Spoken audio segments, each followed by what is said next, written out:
What's up, boys, and welcome back to another video. So in today's video, we're going to be playing some 1v1.lol and showing you guys another set of tips and tricks you guys can use tips to be pro. This is going to be part 2 of part 1. Last time we went over player awareness, and this time we're going to be going over some basic needs that you guys are going to most definitely going to need to learn, and I'm going to be calling this advanced mechanics for competitive. And basically these are mechanics you guys are going to need to know for 1v1.lol. Some of these are exclusive to 1v1.lol. Obviously some you can apply to games like Fortnite, whatnot, but for the most part these are some things that you can only do in 1v1.lol. So if you guys enjoyed today's video, don't forget to drop a like and sub. Here's our YouTube comment shout out. Let's go ahead and get into it, boys. Alrighty, boys, so we're here into the video now. So I'm going to be showing you guys the first mechanic here, and this is going to be the cozy boost. So this is going to be a way for you guys to get into other players' boxes. I know a lot of players might know this already, but there's not a lot of players who know how to do it properly.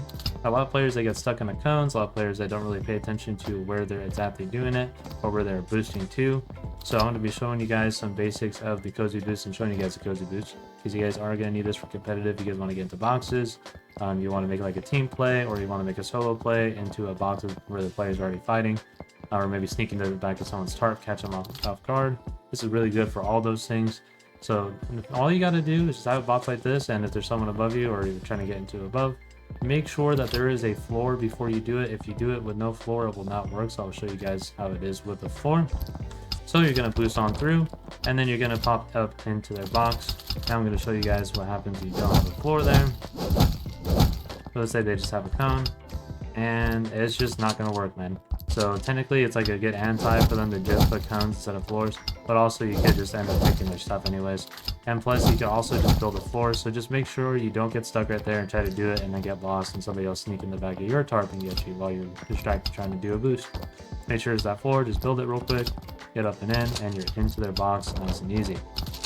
And also, boys, so there's another way that you guys can most definitely execute this as well. If you're trying to sneak through a couple of layers, all you guys got to do is just practice just simply doing this, and then back to back like this. And then usually if you're in a box like this, the animation will push you up and out of the cone. That's another thing. If you try to do it to a box where there is nothing above it, like no walls around or anything like that, or a roof, you will get 100% stuck. So just be aware of that. Make sure you're popping to the right box, and then sometimes you might get lucky and pop out, but for the most part, what I've seen, a lot of players do get stuck, and it also depends on sometimes your positioning on that cone. I like to sit on the far edge of it, that way I push all the way through instead of my character model being fully stuck.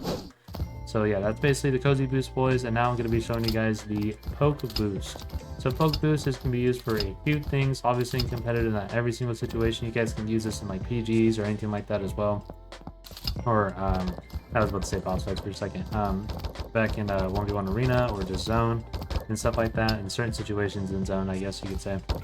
But basically what you're going to want to do is, as I'm doing right now, you're going to want to build a floor and a cone and 2 walls. I like to do this in FFA specifically because it's a quick way of getting up. Now in PGs and stuff like that, you can do it like this. You can do this in FFA as well. Just know that if you're in an open lobby like this, players are going to just shoot you out. There's just one wall. You're going to get chopped pretty easily, so you're just going to drop down right away. So what I like to do in FFA is just wall, and then jump. That's all you got to do, is just jump with the cones, and then just do it over and over again, and then just increase your speed over time. Obviously doing the one wall one is a lot quicker because you don't have to move around to set up both walls.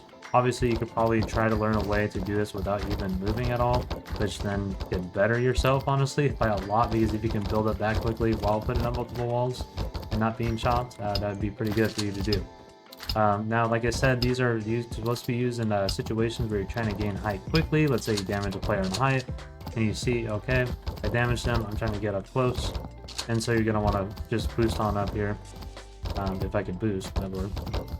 But long story short, guys, your boy's Unk, so his boosts are not as, as pretty as like some other players like Zix and them, but it does take me a few tries, and I do get it to at least like 5 to 6 boosts in a row. But yeah, I'm just here to show you guys the basics of it, and then you guys can learn on your own how to quicken yourself and whatnot. Maybe we'll bring someone on to help and show you guys quicker methods. But yeah, boys, that's pretty much going to do it though. I just wanted to get this tips and tricks out because these are some basic mechanics you guys do need to know 100% for 1v1.lol. If you guys don't know this, then you guys are going to be pretty lost. It's just not going to be a good time for you, considering the fact that you need to know this like 3000%. Otherwise, you're, gonna have way less of an advantage, or you're gonna be at a big disadvantage compared to a lot of these pros that already know some of these mechanics. So anyways, boys, if you guys enjoyed today's video, don't forget to drop a like and sub. I'll see you guys in the next one. Later, boys.